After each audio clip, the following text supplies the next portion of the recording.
নমস্কাৰ বন্ধু-বান্ধৱীসকল, জিকে ৱৰ্ল্ডৰ নতুন এটা ভিডিঅ'লৈ আপোনালোকক স্বাগতম।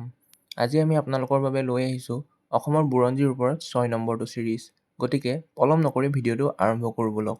আজিৰ 1 নম্বৰ প্ৰশ্নটো হ'ল অসমৰ স্বাধীনতা আন্দোলনৰ প্ৰথমজন শ্বহীদ কোন? আনচাৰ পিয়লি ফুকন। 2 নম্বৰ প্ৰশ্নটো হ'ল আহোম আৰু মোগলৰ মাজত হোৱা শেষখন ৰণ ক'ত হৈছিল?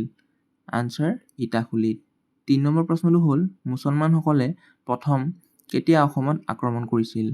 আনচাৰ 206 খ্ৰীষ্টাব্দত। 4 নম্বৰ প্ৰশ্নটো হ'ল মানসকলে অসমত কেতিয়া প্ৰথমবাৰৰ বাবে আক্ৰমণ কৰিছিল? আনচাৰ 1817 চনত। 5 নম্বৰ প্ৰশ্নটো হ'ল অসমত স্বৰাজ দলৰ প্ৰথমগৰাকী সভাপতি কোন আছিল? আনচাৰ তৰুণৰাম ফুকন। 6 নম্বৰ প্ৰশ্নটো হ'ল 1942 চনৰ আন্দোলনৰ সময়ত ইংৰাজে ফাঁচি দিয়া অসমীয়াজন হ'ল? আনচাৰ কুশল কোঁৱৰ। 7 নম্বৰ প্ৰশ্নটো হ'ল অসমত দাস প্ৰথা কেতিয়া বিলোপ হৈছিল? আনচাৰ 1843 চনত। 8 নম্বৰ প্ৰশ্নটো হ'ল কিমান চনত ইংৰাজসকলে পিয়লি ফুকনক ফাঁচি দিছিল? আনচাৰ 1838 চনত। 9 নম্বৰ প্ৰশ্নটো হ'ল কিমান চনত অসমত বাংলা ভাষা চৰকাৰী ভাষা হিচাপে প্ৰৱৰ্তন হয়? আনচাৰ 1837 চনত।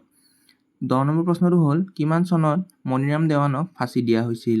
আনচাৰ 1858 চনত। 11 নম্বৰ প্ৰশ্নটো হ'ল কিমান চনত কোচ ৰাজবংশ প্ৰতিষ্ঠা হৈছিল? আনচাৰ 1515 চনত। 12 নম্বৰ প্ৰশ্নটো হ'ল কোন চনত অসম চুক্তি স্বাক্ষৰিত হৈছিল? আনচাৰ 1985 চনত। 13 নম্বৰ প্ৰশ্নটো হ'ল কোন চনত অসম আন্দোলন আৰম্ভ হৈছিল? আনচাৰ 1979 চনত। 14 নম্বৰ প্ৰশ্নটো হ'ল অসমত কেতিয়া ভাষা আন্দোলন আৰম্ভ হৈছিল? আনচাৰ 1960 চনত।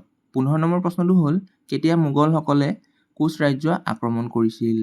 আনচাৰ 1615 চনত। গতিকে আজিলৈ ইমানেই বন্ধু-বান্ধৱীসকল। যদি ভিডিঅ'টো চাই ভাল পাইছে লাইক কৰিব, শ্বেয়াৰ কৰিব, কমেণ্ট কৰিব আৰু ছাবস্ক্ৰাইব কৰিবলৈ নাপাহৰিব।